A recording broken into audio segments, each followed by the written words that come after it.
Nous sommes là, mesdames et messieurs, fidèles au poste. Aujourd'hui, nous allons parler économie et j'ai le réel plaisir de recevoir Monsieur Nico Meonga. Nous allons parler de l'économie nationale, l'économie congolaise, défis, perspectives, analyses, on va tout voir. Si en tout cas nous allons nous en sortir dans ce domaine-là. Très heureuse d'être encore avec nous, professeur Meonga. Merci, c'est un plaisir partagé de me retrouver encore pour débattre de la RDC. Surtout dans le domaine économique. Voilà, j'aimerais bien savoir, professeur Omeonga, l'économie.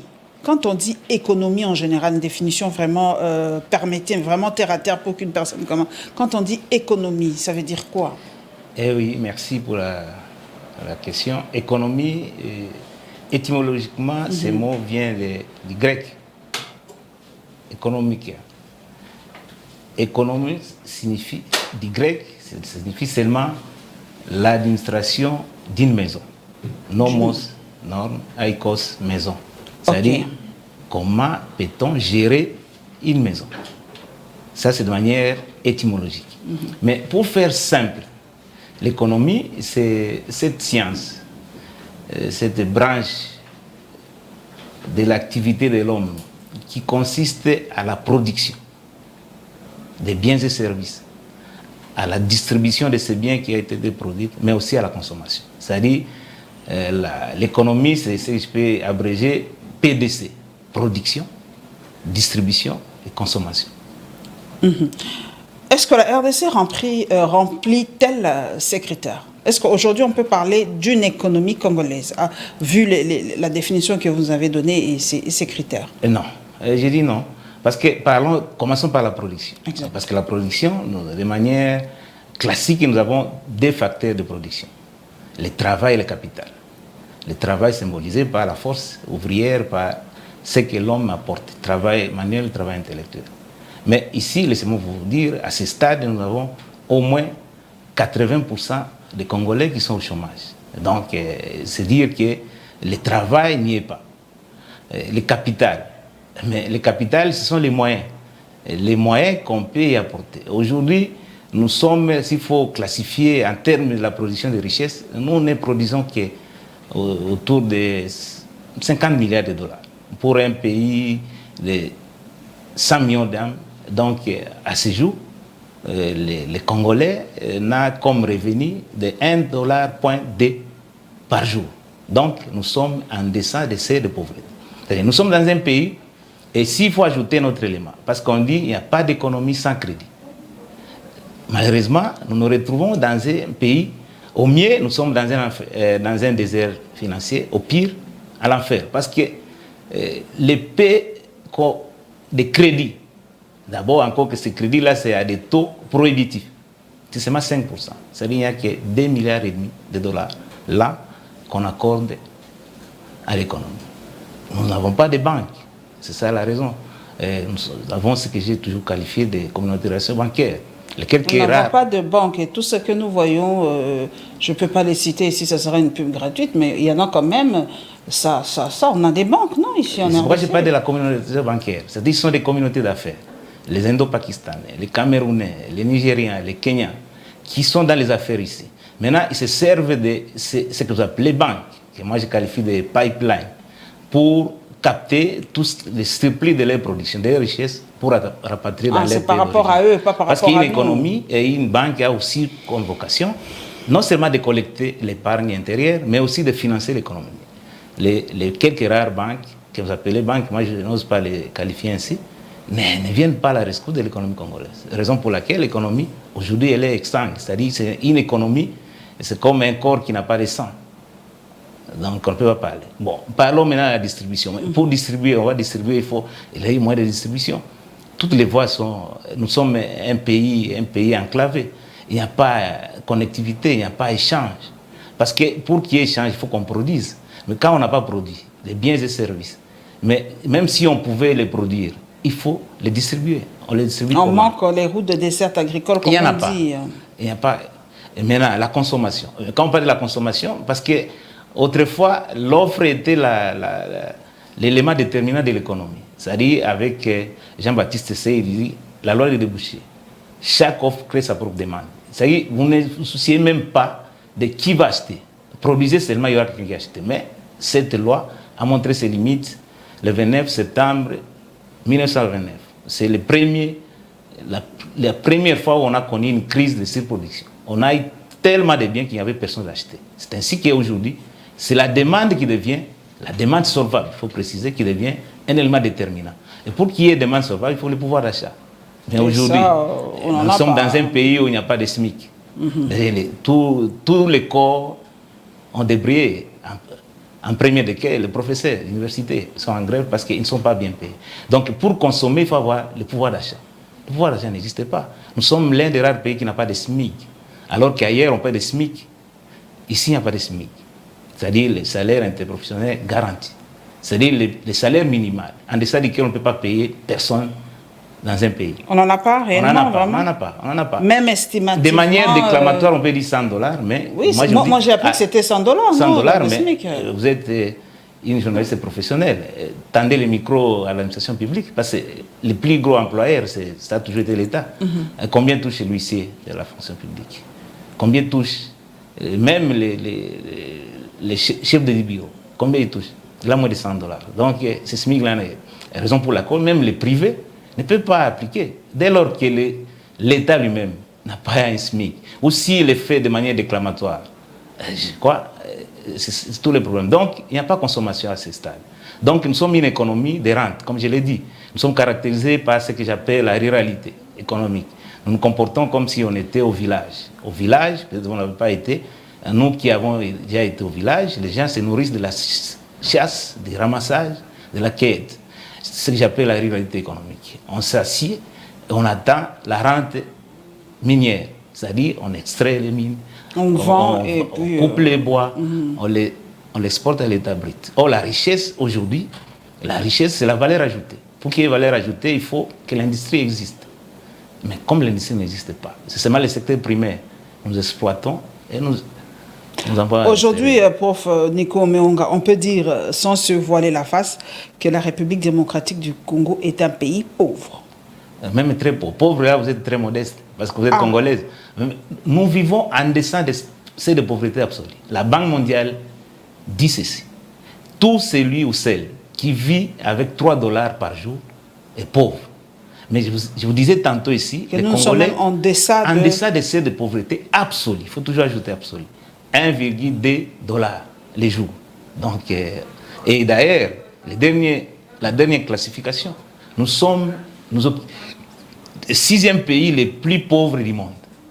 Donc, s'il faut nous contenter, nous sommes peut-être un peu... c'est grave. Prof Nico Omeonga, professeur, c'est quand même... 5 pays qui nous dépassent en termes de pauvreté. C'est quand même assez paradoxal, parce qu'un Congolais lambda ne comprendrait pas qu'il y ait autant de détournements, des millions, quand on parle, des millions de dollars, des millions de dollars, des millions de dollars. Mais où est-ce qu'on a ces millions? On a des millions, mais on est en deçà de 1,5 $ par jour. Je ne comprends pas ce paradoxe. Des choses. La première, parce que nous, on a eu tort de considérer que les potentialités étaient des richesses. Parce que nous disons, par exemple, nous sommes... Potentiellement richesse, c'est depuis l'école primaire qu'on nous a... On nous a trompé que nous étions un scandale géologique. Non, on n'a jamais été un scandale. Le fait d'avoir des richesses n'a jamais été un scandale. Nous sommes une merveille géologique et à ce jour, notre potentiel minier est évalué à 24 000 milliards, l'équivalent du PIB des États-Unis. Or, à ce jour, ce ne sont pas les potentialités, ce ne sont pas les mines, les bois et tout ce que vous en savez. La richesse, c'est la valeur ajoutée. Le Japon qui n'a aucune ressource minière, aucune ressource naturelle, mais c'est le deuxième pays le plus développé du monde. Troisième pays, troisième puissance économique mondiale. Donc, il faut la transformation, il faut quitter. Quand on a extrait les mines, c'est une bonne chose, mais il faut transformer cette mine, parce que nous avons 4 secteurs. Hier, on disait qu'il y avait 3, mais aujourd'hui, nous avons 4 secteurs. Le secteur primaire, c'est l'élevage, l'agriculture, l'extraction des mines, les bois. Le secteur secondaire, c'est l'industrie. D'ailleurs, j'ai appris, je ne sais pas si la question viendra, parce qu'on est en projet de créer une banque d'investissement et de garantie. Je crois qu'on en dira un mot là-dessus. L'industrie. L'industrie n'existe pas. quand nous accédons à l'indépendance, ces pays, en tout cas, les Belges nous ont légué 6500 industries. À 60. 20 ans plus tard, on a détruit la richesse. On s'est retrouvé à 1800 industries. 10 ans plus tard, en 2010, on s'est retrouvé avec 110 industries. Mais aujourd'hui, nous avons moins de 100 industries. Dans toute la République. Toute la République, moins de 100 industries. Donc, l'industrie n'existe pas. Et si elle existe, elle est au stade embryonnaire, et sinon, elle est obsolète. Il faut la recréer. En tout cas, il faut relancer l'industrie. Tertiaire, c'est l'échange. Mais vous allez échanger quoi? Mais tout ce que nous échangeons ici, malheureusement, ça vient de l'extérieur. Et chaque fois que nous importons de l'extérieur, c'est la fuite des capitaux. Aujourd'hui, vous êtes habillé en pagne.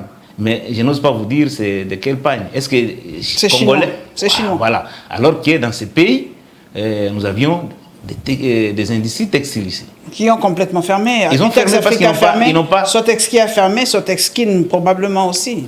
C'est parce qu'il n'y a pas ce qu'on appelle le patriotisme économique. Parce que nous sommes dans une compétitivité internationale. Comme ces industries locales ne pouvaient pas bénéficier du soutien de l'État, ils n'ont pas résisté à patriotisme ou protectionnisme, professeur? Non, protectionnisme, non. Protectionnisme, je ne suis pas tenté d'aller vers là. Dès lors que nous avons accepté les consensus de Washington, alors que nous avons accepté le libéralisme, on ne peut pas, dans l'entretemps, appliquer le protectionnisme. On peut, dans une certaine mesure, par rapport à des secteurs stratégiques. Mais quand je parle de patriotisme économique, c'est dans le libéralisme. Et ça, c'est un concept qui a vu le jour en France. C'est-à-dire que l'État, tout en acceptant la loi du marché, même peut venir à la rescousse des industries locales, en mettant des fonds de garantie, des fonds de financement pour protéger. Parce que là, quand vous allez en France, la France comme l'Allemagne, ce sont des pays à vocation agricole. Donc, le domaine de l'agriculture, c'est un domaine que l'État y met assez de moyens pour résister à la compétitivité internationale. Mais les textiles qui étaient ici, les industries textiles, face à ce que j'appelle l'atelier du monde, parce que la Chine, c'est l'atelier du monde. Toute la main-d'œuvre mondiale venait, parce qu'ils ont une main-d'œuvre bon marché et abondante. Donc, tout s'est créé là-bas. Alors, face à cette compétitivité, les industriels, les investisseurs ne sont pas des philanthropes. Ils doivent réaliser les bénéfices. Mais ils se sont rendus compte que les charges d'exploitation, et on n'en dit pas. Nous sommes aussi caractérisés par le terrorisme fiscal, les multiplicités des taxes. Alors, les quelques investisseurs dans ce secteur n'ont pas pu résister à la concurrence internationale, principalement au textile chinois. Ils doivent fermer. Ils ont mis la clé sous la porte. Mais nous avons accédé à la zone de libre-échange, ZLEC. Alors nous allons être noyés, vu qu'on ne produit rien, on ne transforme rien, on n'a rien. Nous ne serons que là pour absorber ce que les autres vont nous apporter. Là, vous dites comme vraiment une économiste chevronnée. Non, vous avez totalement raison, madame. Parce que quand vous acceptez libre-échange, c'est-à-dire que vous acceptez que la douane subisse les coûts. Or, aujourd'hui, nous sommes une économie douanière. L'épée d'argent que nous récoltons vient principalement de la DGDA. Or, si vous dites qu'il y a libre-échange, pour qu'il y ait libre-échange réellement, vous devez être un pays de production. Nous sommes un espace de consommation. Donc, tout ce qui viendra, tous les pays voisins et même l'Europe va venir parce que c'est le libre-échange. Et donc, nous serons privés des peu de ressources que nous obtenons du fait de la douane. Donc, vous savez, nous avons été caractérisés malheureusement chaque fois qu'il y a... C'est bien de faire des réformes, mais avant d'initier des réformes, il faut voir, il faut étudier d'abord, faire l'état des lieux. Quels sont les avantages comparatifs? Qu'est-ce qui nous rapporte? Mais sinon, cette histoire-là, depuis que ça existe, mais il est inopérant. Ça ne peut pas fonctionner parce qu'on ne peut pas aujourd'hui nous délester des peu d'argent que nous avons de la douane. Donc nous sommes spécialistes de ces pays ici, nous voulons nous ouvrir trop. Alors que dans tous les pays du monde, avant de s'ouvrir, il faut être fort de l'intérieur. Bon, or, on n'a pas intégré notre économie. Nous sommes une économie désarticulée. Mais vous voulez vous ouvrir. Quand vous êtes faible de l'intérieur, vous voulez vous ouvrir de l'extérieur, vous serez ramassé. Donc nous, nous serons toujours les dindons de la farce, parce que dans ce libéralisme-là, ce sont les producteurs. Depuis 70, on parle toujours, c'est les rendez-vous d'y donner et d'y recevoir. Professeur Meonga, mais nous, quand on grandissait, quand on étudiait, je ne sais pas si c'est toujours dans les cours, soit dans la section commerciale, je ne sais pas qu'est-ce que nous produisons, mais moi je me rappelle, à l'époque, nous étions premiers producteurs, je ne sais pas, de manioc, premiers producteurs de ça, premiers producteurs de ça. Je crois que je me rappelle encore de mes cours, de certains de mes cours. Mais aujourd'hui, qu'est-ce qui empêche, Prof Meonga, c'est que nous puissions remettre l'agriculture sur le rail? Qu'est-ce qui manque? La main-d'œuvre, les terres arables. Qu'est-ce qui manque pour que l'agriculture reprenne sa première place dans notre pays? C'est un problème de vision. Il faut avoir un leadership, pas leadership. C'est quelqu'un qui incarne la vision de développement. Comme vous le dites, à l'époque, non seulement qu'on produisait... Je ne sais même pas ce que les élèves étudient aujourd'hui. Non, c'est la vérité. Non seulement qu'on produisait, mais on exportait. Vous vous rappelez même l'huile de palme. Les Malaisiens sont venus ici, à Yangambi, pour étudier. Et ils ont apporté. Aujourd'hui, nous importons maintenant l'huile de Malaisie. Non, ici c'est parce qu'on n'a pas. Il y a des raisons. Ce n'est même pas un problème de terres arables. Nous avons 80 millions d'hectares de terres arables. Il y a un Belge qui a mené une étude qui a démontré que si nous mettrons en valeur notre potentiel agricole, nous pouvons nourrir les tiers du monde, de l'humanité. Ça dit plus de 2 milliards de dollars. Nous pouvons les nourrir. Et vous voyez que cela va rapporter en termes de devises. Non, ici c'est parce qu'on a eu tous les regards vers les mines. Les mines. Parce que les mines là, ce n'est même. D'ailleurs, la GECAMINE qui hier était les poumons économiques de la RDC, on a dit ici que non, on ne doit pas laisser. Il faut saucissonner. Et on a saucissonné, on a confié ça pas des investisseurs, à des rapaces qui pillent à travers le monde, qui ont occupé ça. La production est là, mais ça ne profite pas. Mais l'agriculture, c'est non seulement que les terres sont là, mais il faut qu'il y ait des routes de cette agricole. Mais il faut qu'il y ait une sorte de modernisation du milieu rural. Le gros de notre population habite le milieu rural. On parle même qu'il y a un programme de développement local de 100 territoires. 145 territoires. Qui sera confié, moi j'ai dit que sera confié au BSECO et au PNUD et tout ça. Donc peut-être cette fois-ci, il y aura un peu plus de sérieux, il y aura peut-être plus de détournement. 61 ans après. On peut pas continuer à détourner l'argent du pays comme ça. 61 ans après, moi je suis désolé. Et là, quand vous dites ça, Lumumba se retourne dans sa tombe. Mais comment, jusqu'à 61 ans d'indépendance, on doit toujours considérer que c'est toujours l'extérieur qui peut faire quelque chose. Parce que nous-mêmes, nous ne sommes pas sérieux, prof. Non, nous ne sommes pas sérieux parce que les détournements, ça continue. Le gelou détournement, ça détournement. Nous ne sommes pas exigeants. Nous ne sommes pas exigeants envers les dirigeants parce que nous considérons que les dirigeants doivent bénéficier de privilèges. Il n'y a pas la redevabilité. Il faut maintenant et jamais la presse. Et je salue la presse parmi les professionnels que nous apprécions, vous y figurez, c'est pas parce que vous êtes là. Mais on parle de risque, hein, nous subissons des menaces. Ici, on ne peut pas faire un journalisme d'investigation, on va vous tuer. Moi, je le dis ouvertement.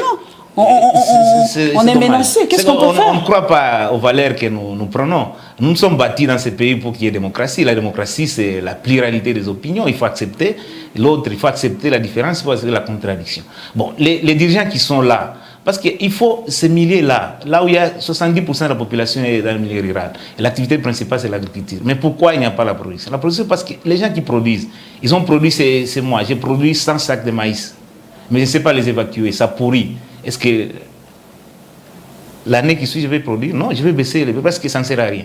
Et il faut moderniser, pas développer ce qu'ils disent là, moderniser, et des choses pour moderniser les rurales et booster l'économie et l'agriculture. On devait avoir des parcs genre Bukangalonzo partout, c'est ça? C'était une piste de solution. Pour quel résultat? Non, s'il n'y avait pas eu de détournement au parc de Bukangalonzo, mais ça aurait été un modèle, par exemple, pour avoir chaque parc comme ça dans les 145 territoires, peut-être. Je veux bien, mais il faut qu'il y ait connexion. Là où se trouve Bukangalonzo, le parc agro-industriel, il faut qu'il y ait là où les lieux de production de ces maïs, des riz, que ces gens-là peuvent cheminer leurs produits. Le problème, c'est qu'on peut avoir un parc agro-industriel, mais si à 100 km, les gens qui produisent ne peuvent pas amener les produits de leur agriculture, ça ne sert à rien. Vous serez surpris que vous êtes à Bandundu, Bukangalonzo, mais on importe les maïs alors que nous savons que Bandundu, c'est une province, c'est un grenier agricole. Donc c'est ça. On peut mettre ça. Mais en amont, il faut d'abord relier. Il faut pas croire que les gens qui sont au village sont des sous-hommes. Je l'ai toujours dit, j'ai toujours affirmé. Il faut les rapporter. L'énergie, ça ne coûte rien. Nous avons 100 000 mégawatts de potentiel hydroélectrique. Toujours des potentiels. Le Congo a toujours des potentiels. Là, vous avez trouvé. Toujours des potentiels. C'est-à-dire qu'il faut transformer, passer du potentiel aux richesses réelles. Parce que le potentiel nous fait croire, et aujourd'hui, à cause du potentiel, les Congolais sont considérés comme un mendiant sur un d'or. Parce qu'il faut que le potentiel là se transforme. Mais tous les pays, ils ont 61 ans après. Mais pourquoi devons-nous continuer à nous comporter comme nos arrière-grands-parents? Si les autres là, on disait que non, il n'y avait pas d'universitaires. Mais aujourd'hui, quand même, nous sommes un pays qui compte beaucoup d'universitaires. Mais le problème, c'est que la politique, ce n'est pas seulement l'expertise. Il faut allier à l'expertise et l'éthique. Mais ce qui a manqué et qui manque jusqu'à ce jour, c'est surtout l'éthique. L'éthique. Les gens qui viennent... la politique, c'est de l'apostolat. Nous sommes l'un des rares pays où les gens viennent en politique pour devenir millionnaires. Tu veux être millionnaire, il faut faire les affaires. Ailleurs, la politique, c'est une responsabilité, ce n'est pas un privilège. Il faut qu'on en arrive à ce point-là. Regardez les cheveux blancs d'Obama après une année de présidence aux États-Unis. Il avait vieilli d'un coup. Mais ici, quand on vient, on prend du poids, on se rajeunit, parce que c'est un privilège. Il faut que les Congolais comprennent ça. Et pour qu'ils le comprennent, c'est l'élite que vous êtes, que nous sommes. Nous devons prendre les devants. Il faut prendre les risques. Il n'y a pas, sans risque, il n'y a rien de glorieux qui peut se faire sans risque. Le risque est toujours là, il sera permanent. Mais si nous leur montrons qu'on ne veut pas prendre les risques, nous ne sommes pas riscophiles, ils vont en profiter pour se la couler douce. Donc, je crois, aujourd'hui, on va prendre les risques. Vous avez déjà pris les risques, il ne faut pas reculer. Que vous ne soyez pas seul, qu'il y ait encore beaucoup de journalistes qui prennent les risques comme vous, qu'il y ait beaucoup de professeurs qui prennent les risques comme vous. Et vous verrez, demain, en tout cas, sera différent d'aujourd'hui. Le slogan que nous avons entendu pendant un peu plus longtemps, pays émergent d'ici 2030-2035, toujours un slogan creux où c'est réalisable, Prof. Nico Meonga. Peut-on, dans les perspectives, être émergent d'ici là? Qu'est-ce qu'on doit faire pratiquement pour être un pays émergent d'ici 2030? C'est même plus... Non, 2030, ce n'est pas possible. C'est possible. Mais ce n'est pas du domaine faisable à l'horizon 2030. C'est impossible d'être émergent. J'ai dit c'est possible, mais ce n'est pas réalisable à l'horizon 2030. Donc, émergents, nous ne sommes pas les seuls. Toute l'Afrique, regardez, l'Afrique de l'Ouest, c'est le slogan à la mode. Mais au moins, à la seule différence que les autres s'y mettent. Parce que nous nous limitons seulement à faire des incantations, à dire quand on a appris que émergence, nous disons émergence, sans réaliser les préalables. Parce qu'il y a des préalables d'ordre politique, social et économique. Dans un pays où nous avons des institutions bancales, contestables à répétition, manque de légitimité, comment vous pouvez booster? Parce que c'est une réforme. Quand vous voulez... Les deux sont liés. Et il n'y a pas de développement sans démocratie. La politique est liée intimement à l'économie. Intimement liée. Intimement liée parce qu'on ne peut pas. Parce que là où il n'y a pas stabilité politique, il n'y a pas possibilité d'émergence économique. Il faut d'abord commencer par stabiliser la vie politique. Il faut qu'on obtienne un consensus, un fisc minimal. Nous sommes l'un des rares pays où on se bat toujours. Chaque fois que nous approchons des élections, comme c'est le cas, mais c'est vraiment une menace. Ailleurs, c'est une fête, c'est une compétition, c'est comme le football. Mais maintenant, là, les gens qui sont au pouvoir montent des manœuvres, c'est pas lysogènes, mais corruptogènes afin qu'ils obtiennent la possibilité de se maintenir au pouvoir. Vous vous maintenez au pouvoir pour faire quoi? Parce que quand on vient au pouvoir, c'est pour changer la situation.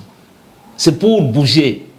Mais quand vous venez au pouvoir pour faire les surplaces, pour créer les gâchis et les chaos, moi je pense, honnêtement, si pour qu'on soit encore humain, on se retire. On sait, parce que la politique, comme je l'ai toujours dit, ça doit être les meilleurs d'entre nous qui fassent la politique. Et quand je parle des meilleurs, je ne vois pas seulement qu'on soit intelligent, mais l'éthique.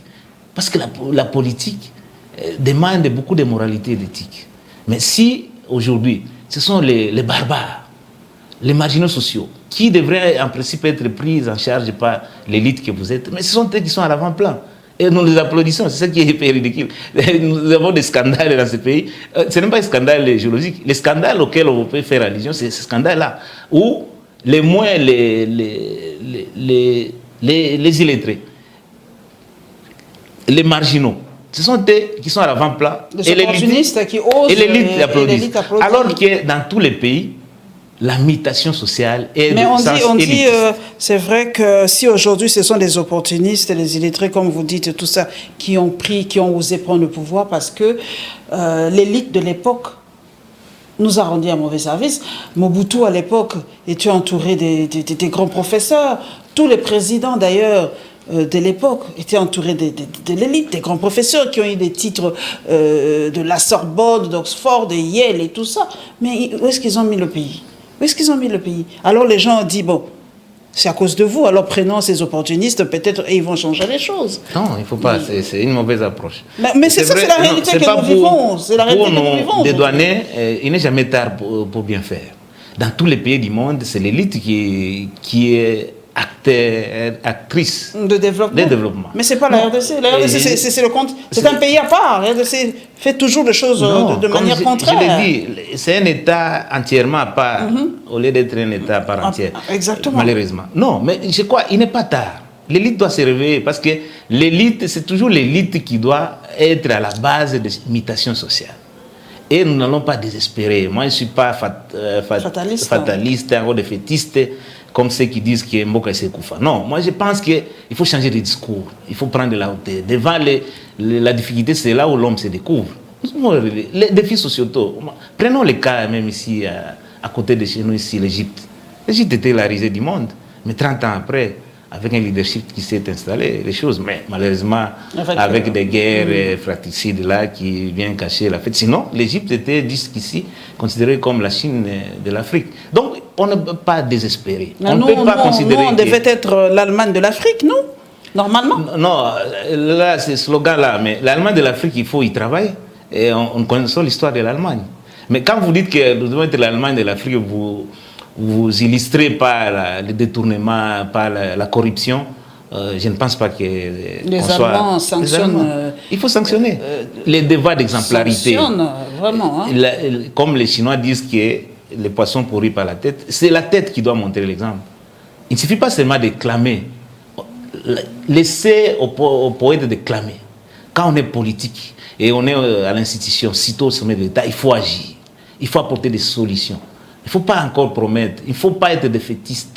Mais si on ne sait pas, parce qu'on n'est pas dit que tout le monde doit réussir, on se retire, on passe les relais à ceux qui sont capables de faire. Professeur Omeonga, est-ce que nos mines ne sont pas source de nos malheurs? Parce que les gens se disent qu'on est trop potentiellement riche, il y a trop de minerais, et nos voisins et les autres ne nous laisseront jamais tranquilles. C'est vrai que nous pouvons faire tout ce que nous pouvons faire, ce que nous pouvons, permettez la tautologie, nous pouvons travailler, nous pouvons y mettre de nôtre, nous pouvons vraiment faire travailler nos ménages, mais si l'extérieur en veut, ou veut du cobalt, ou veut de ça, ils nous créeront toujours de problèmes. On n'est jamais tranquille à cause de nos propres minerais. Non, vous n'êtes pas tranquille, c'est parce que vous n'êtes pas à la hauteur des enjeux. Non, je crois que ça c'est la responsabilité des nôtres. C'est notre responsabilité. Ça n'a jamais été la responsabilité des autres. Peut-être que vous êtes là, vous êtes une maman. Mais quand on nous crée des guerres asymétriques, quand on nous envoie des milices et tout ça pour déstabiliser la zone, une maman qui a un champ, par exemple, le prof Nico Meonga, aura peur d'aller cultiver parce qu'elle a peur d'être violée, d'être tuée. L'extérieur participe aussi à la pauvreté de la RDC. Mais qui est censé apporter la sécurité et la paix? Ce sont les dirigeants. C'est ça que j'ai dit. Quand vous n'êtes pas capable, il ne faut pas croire que tout le monde est incapable. Ceux qui sont là, ils sont incapables d'assurer la sécurité et la paix. Mais il n'est pas dit que tous les Congolais les sont. Quand vous avez votre bijou, je m'imagine comment est-ce que vous les protégez. Mais quand vous les mettez à la portée de tout le monde, quand vous-même vous ne réalisez pas ce qui représente les bijoux de la famille, vous voulez que celui qui en a besoin ne vienne pas vous l'arracher? C'est ça tous les problèmes. Je vous ai toujours dit, dans la géopolitique et la géostratégie, Les 9 voisins sont à la fois nos amis et aussi nos ennemis. Nos potentiels ennemis. Potentiels. Parce que si on ne protège pas, et ils crèvent de faim, et vous avez de la nourriture, mais ils viendront prendre. Et il ne faut pas faire croire aux gens que nous sommes le seul pays qui a des mines. Non, ça n'a jamais été.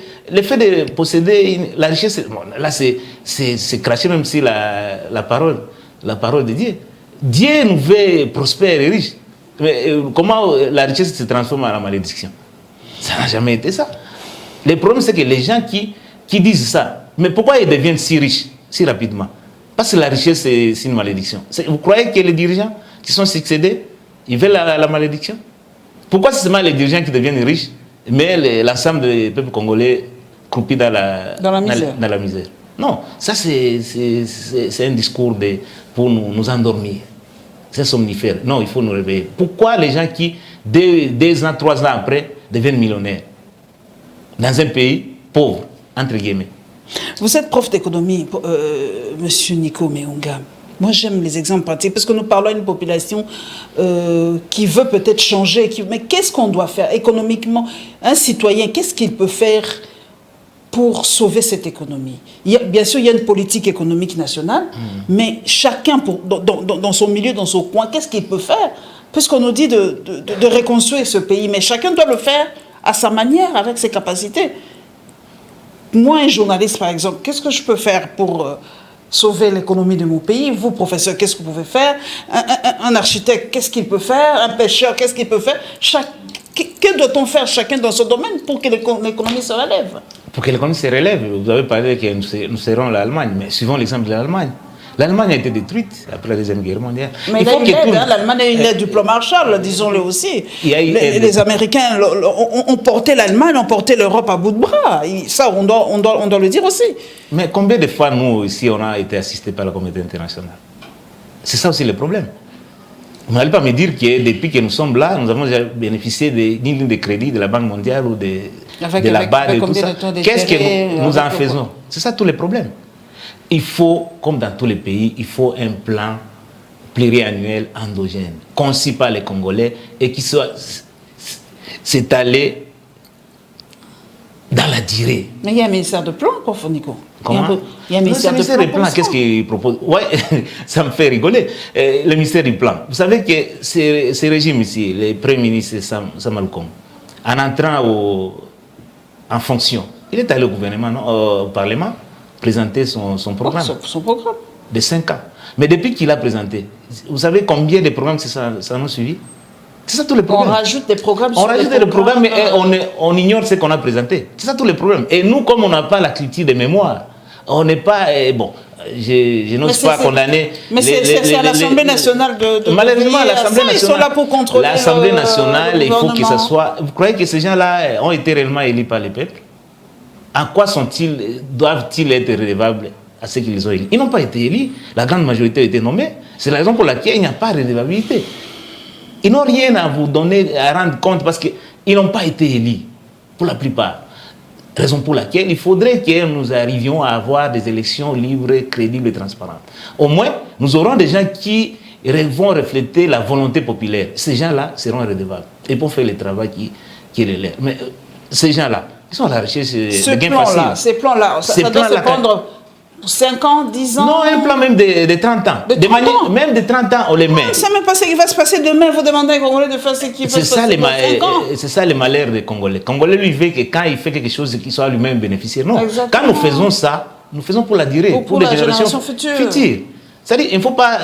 Même les gens qui sont au sommet de l'État se comportent en politiciens. Les politiciens, lui, voient les échéances électorales.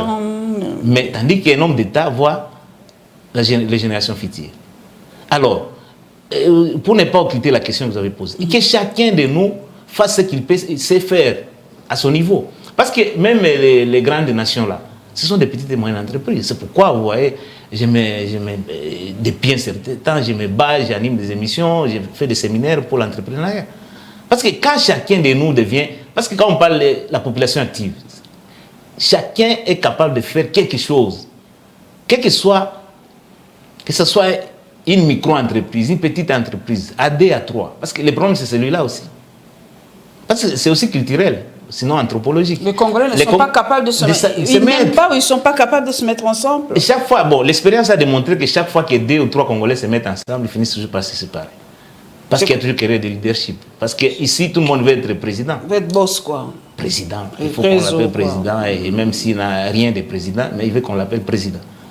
C'est ça tous les problèmes. Il faut que nous devons mutualiser les moyens. Vous savez, mutualiser nos forces. Nos forces. Ça s'est fait ailleurs. Hein? Vous êtes professionnel des médias, mais pour réaliser l'émission, vous avez besoin aussi l'apport des autres.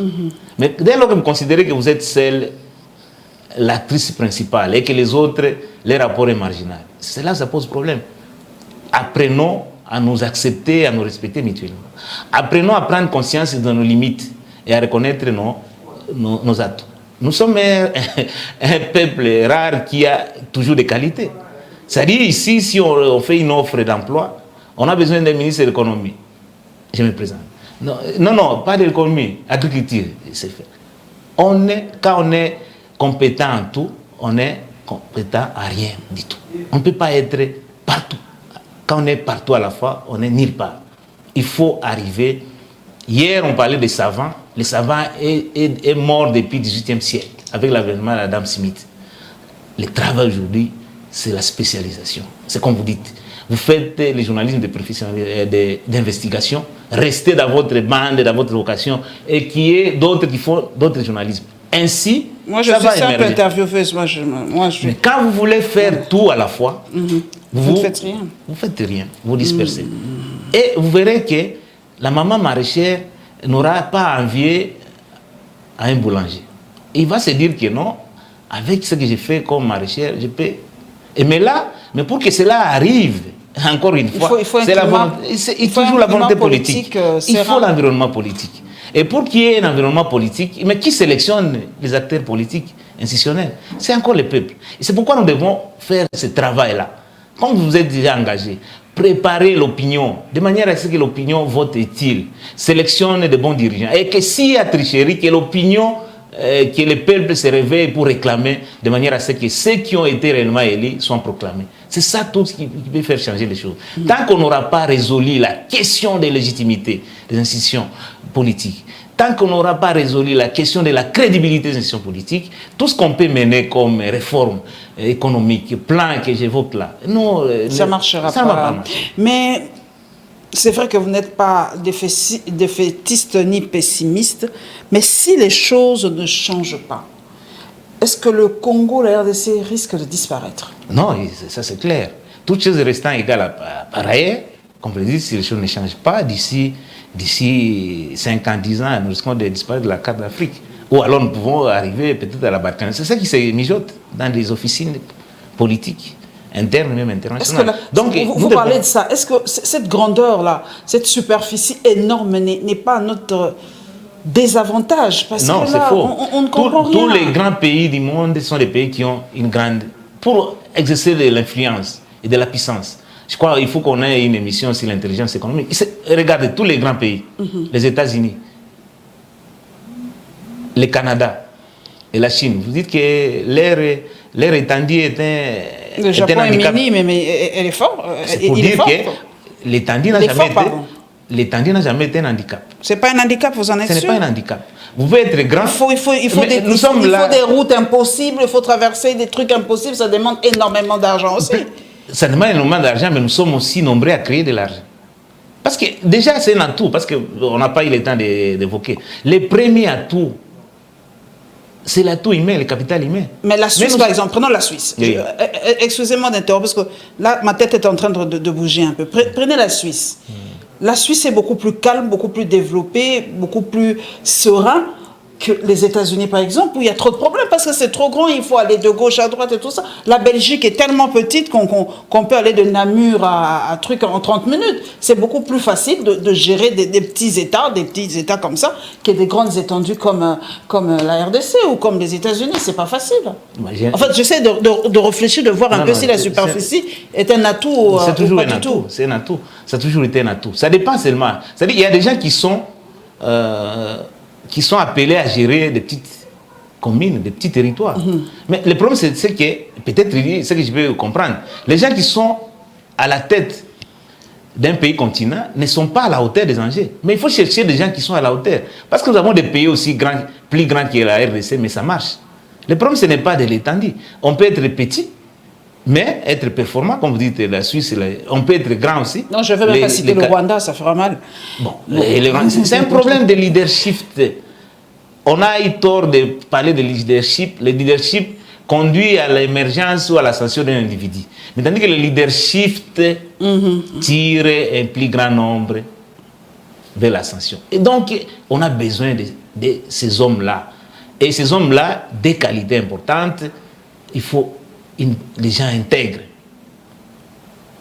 Mais aussi, l'intégrité ne suffit pas. Mais qui ont l'expertise. Il faut l'aider. Il faut avoir l'intégrité. Moi, je suis sûr que les experts, il y en a, mais l'intégrité, c'est peut-être ça. Il y en a aussi. Il y a des hommes intègres ici. Il y a des hommes intègres. Il y a des hommes intègres, malheureusement, peut-être qu'ils ne sont pas à l'avant-plan. Parce que c'est ça aussi le problème.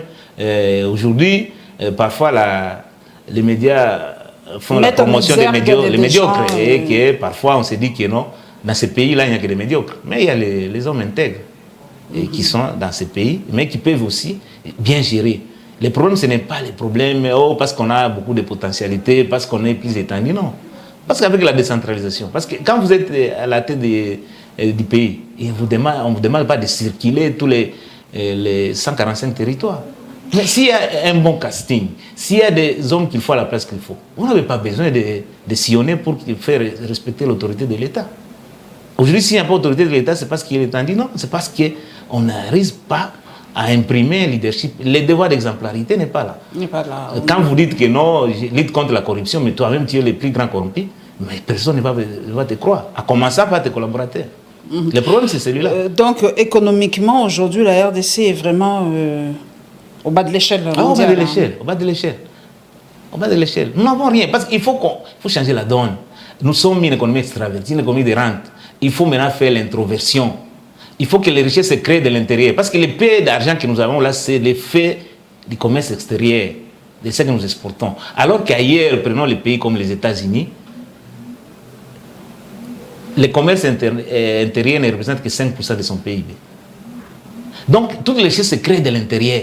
Il faut créer, il faut que l'effort individuel et collectif des Congolais arrive à créer des richesses qui doivent être partagées aussi équitablement. Doit-on bloquer nos frontières comme on a fait la Chine à l'époque? Non, la Chine pendant quelques années, se concentrer un peu sur nous-mêmes. C'est impossible de le faire aujourd'hui. Même la Chine qui a tenté de faire l'autarcie. C'est pas possible. C'est pas possible. Ce n'est pas ça le problème.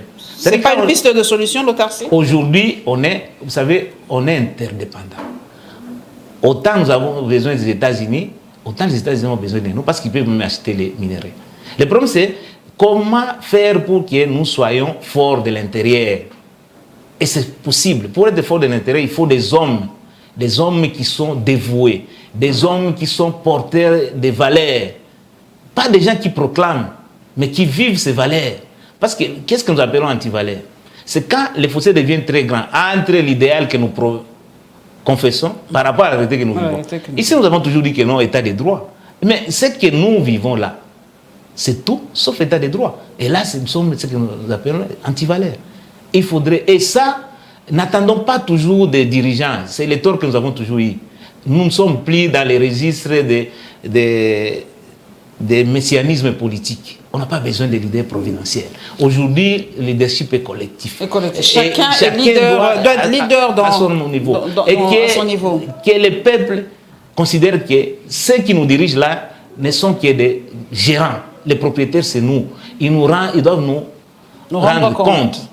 Et nous allons considérer que non, il est dirigeant, certes, on va le respecter. On va le respecter, c'est quand il est capable de relever les défis sociétaux qu'il a prétendu résoudre. Parce que quand on vient là, on va en campagne, c'est pour changer les choses. Mais pourquoi nous n'arrivons pas à rappeler à ceux qui nous disent que on ne peut pas. Si vous rappelez, vous êtes haineux, jaloux et aigri. Non, on ne peut pas rappeler aux gens leurs promesses. Il faut les rappeler parce qu'ils ont tenu. Quand ils ont tenu ces promesses-là, personne ne les a poussées. Il faut les rappeler. Mais pas arriver, quand vous arrivez au pouvoir, vous commencez à faire encore d'autres promesses. Non, vous êtes au pouvoir. Il faut agir. Merci beaucoup, Prof. Nico Meonga. Je crois que nous avons retenu de cet échange la responsabilité est de notre aussi. Nous devons choisir des hommes intègres, des experts, parce que nous devons changer, nous devons évoluer, parce que le Congo est en train, en tout cas, de mourir, même si le pays n'est pas encore mort. Mais si nous continuons dans cette direction, si nous continuons là, nous allons directement dans la tombe. Le Congo risque de disparaître économiquement. Vraiment, on risque de disparaître. Et oui, les voisins sont là, ils ont les yeux tout ouverts et ils ne vont pas nous laisser tranquilles. Si, sur le plan interne, nous ne sommes pas forts, nous ne sommes pas unis, nous ne sommes pas ensemble, les voisins, eh bien, ils profiteront de nos divisions internes. Et heureusement pour nous, les droits publics et même les droits économiques n'ont pas prévu les circonstances dans lesquelles on peut déclarer un pays en faillite. Sinon, on laissera déjà. On serait déjà un pays en faillite. Oui, parce que nous sommes en cessation de paiement. Quand on est en cessation de paiement, on ne sait remplir aucun engagement à ce jour. Donc, on ne le dit pas assez, je ne fais pas ma publicité, mais on est en grève. Est-ce que vous avez senti ce gouvernement mais il y avait des pourparlers, ça a échoué? Les pourparlers, mais si les pourparlers sont là, les négociations, mais quelle année quels sont les résultats? Rien du tout. Mais les privés sont en train d'étudier, les institutions privées étudient. Et bien, ce sont nos enfants à nous qui étudient dans des institutions de l'État qui trinquent. C'est toujours nous qui trinquons. Je vous le rappellerai toujours que c'est nous qui trinquons, pas eux. Eux et leurs enfants sont en Belgique, en Espagne, ailleurs, à Oxford et ailleurs. Et ce sont nos enfants qui trinquent. Ça fait 2 mois déjà que nos enfants sont à la maison. Si nous ne prenons pas les choses en main, si nous ne sanctionnons pas, et si nous ne choisissons pas des hommes intègres, nous allons perdre ce pays. Je ne mâche pas mes mots. Nous prenons le risque de le dire. Nous risquons de perdre ce beau pays que nous ont légué nos ancêtres. Merci, professeur Nico Meonga. C'est moi aussi qui vous remercie de m'associer à ce débat. En tout cas, j'en appelle aux économistes, aux experts d'autres domaines. Venons parler aussi d'autre chose que la politique, ça nous fera du bien, parce que c'est nous, l'élite, qui devons montrer le chemin à ce peuple qui est aujourd'hui sans repère. On se reverra très très prochainement.